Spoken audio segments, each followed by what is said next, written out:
Hello and welcome to the summer holidays. Well, not quite. It's the Hungarian Grand Prix and it's Tech Talk, and there are still some bits and pieces to talk about before everybody disappears off to the beach to design cars on their laptops. No, you're not actually allowed to do that. You're not allowed to do any work on the cars whatsoever. In fact, F1 teams even have to switch off their email servers. But one F1 team might be doing a little bit more running than you might expect during August. But we'll come back to that because first of all, we need to talk about the Belgian Grand Prix. In fact, we need to talk about Max Verstappen, don't we?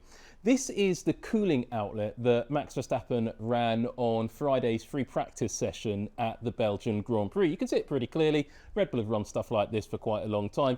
Very simple, low drag version of their normal cooling louvres. Nothing particularly spectacular about that. Though of course they had changed their side pod ducting. If you don't know what I'm talking about, check out last week's episode. However, going into the Belgian Grand Prix competitive sessions, sprint qualifying, the sprint itself, qualifying and the Grand Prix, this panel here was completely blanked off by the Red Bull team, suggesting that they didn't need as much cooling as they expected on the rear end of that Honda-powered car. Now, cooling of the Honda power unit has been something we've talked about before on this show, particularly when you look at the Racing Bulls car. And Racing Bulls, I think for the first time this season, have actually got some cooling on their engine cover going into the Hungarian Grand Prix. This isn't a great surprise. Hungary is one of those extreme cases that every single F1 team has to deal with when they start designing their car. It's a low average speed circuit with a high, well, generally speaking, a high ambient temperature, which means the cars are much harder to cool. Mexico is another extreme example as well when it comes to the cooling of the cars. But as you can see on the Racing Bull, they've got some open cooling on it, and you can get another view of that panel on the side. But notably, you can see on the panel here, it's an interchangeable panel. They can add it in and out as the temperature conditions change through the weekend. You can see there's actually an additional blanking plate, and there are some more cooling louvres available to the Racing Bulls car. However, because it's not particularly hot yet at the Hungarian Grand Prix weekend, they've opted not to use it. And if this does prove to be the most thermally challenging race of the year, then Racing Bulls might not even use that additional section of louvered coolers on the engine cover, which means they may not all use their entire cooling suite all the way through the season. Now, just to tell you what I'm talking about in a bit more detail, here's the Racing Bull as it's appeared for most of the season, with absolutely no cooling outlets on the engine cover at all. Occasionally they might run one or two slits, but nothing like this sort of package we're seeing in Hungary. Not a great surprise. As I say, low average speed circuit and a lot of cooling on the car. And that's one of the few upgrades we've seen on any team in the pit lane this weekend. Another team with a few upgrades on the car, well, one upgrade, is a revised front wing from Aston Martin to get a bit more front load on the car. And to talk about that in a bit more detail, here's Lawrence Barretto down in the pit lane. There's a little tweak on the submission dock that you made to the front wing. Can you just talk us through that, please? A tweak? No, it's we introduced a new front wing in Spa, and now Spa is obviously a much lower downforce level as Budapest. So it's a flap. It's basically a flap that gives you more adjustment range for a different downforce level, because the rear wings are all quite cranked up for all the teams here because it's a slow circuit. And you have to have a flap that goes with it. That's all quite interesting about the front wing, isn't it? But there have been some online rumours, and who follows all of those, about Aston Martin's floor at the Belgian Grand Prix. Yeah, we're talking about Belgium again. There are rumours saying that the floor that Aston Martin had on the car was brought to the track mistakenly, and they didn't bring the latest specification floor. I don't really give those rumours much credence, but it is true that they were running a floor that was an older specification on the car in Spa, and it didn't really work brilliantly, did it? Aston Martin didn't have the best race weekend. And to answer a little bit more about what was going on with the underside of the Aston Martin, well, once again, Lawrence is in the pit lane. In Spa, I think I'm right in saying that you had a different floor on there. What floor are you going to be running here? I mentioned the test program before, so we will test. We do a comparison this morning, and just we have done the first test in Silverstone, which is a high-speed track. I mentioned it before. This is more low speed, and we want to see how we go for the rest of the season to see what circuits are coming and which is the best candidate. Now, speaking of upgrades, one team that seems to have had a little bit of a downgrade since Spa is Mercedes. They've changed the rear end of their car quite significantly, going back to an older version of the rear suspension, and this came as a result of a bit of a crunch meeting following the Belgian Grand Prix. Yes, we're still talking about Spa. I do know it's the Hungarian Grand Prix, but we are talking about Spa because that's why they've changed a bit of this car for this week. Anyway, the team sat down with the drivers to discuss what they could do about the rear end of the car. Lawrence Barretto asked Andrew Shovlin exactly what's been going on. The drivers last weekend were saying that you were going to have a meeting ahead of this weekend. Can you just talk us through how that meeting went after obviously a bit of a challenging weekend in Belgium? Yeah, I mean, we have regular development meetings with them anyway, and this one had been scheduled, but obviously the topics of it changed a bit based on struggles we'd had in recent races. What we were mainly wanting to get from them was a sort of clear description of exactly all the issues that they're feeling. We were, looking back at the early races and data from those, looking at the recent ones, trying to understand the things that had changed. Now, I wouldn't say an outcome of that meeting was that we decided to revert on the suspension spec, because we'd actually decided to do that prior to the meeting. But it's really just to try and, obviously it's been a difficult time for the team and the drivers over the last few races. We're trying to give them as much information as we can to help them understand what we're doing as the next steps, and also what we've learned from the investigations over the last fortnight or so. But as I said, it's that meeting's a normal part of working with them. But we'll understand here whether that move to revert the suspension spec is actually going to solve some of those problems. Got you. So I think I'm right in saying that you've kind of moved around with them this year, haven't you? So you've run them at different times. So it's not unusual for you to do this, is it? To be honest, we hadn't wanted to be bouncing around on suspension specification. The dream world is that you develop an update, you put it on the car, you might have it for a Friday to check it out, and then you introduce it at a race, and that it makes the car quicker and you can just run that throughout.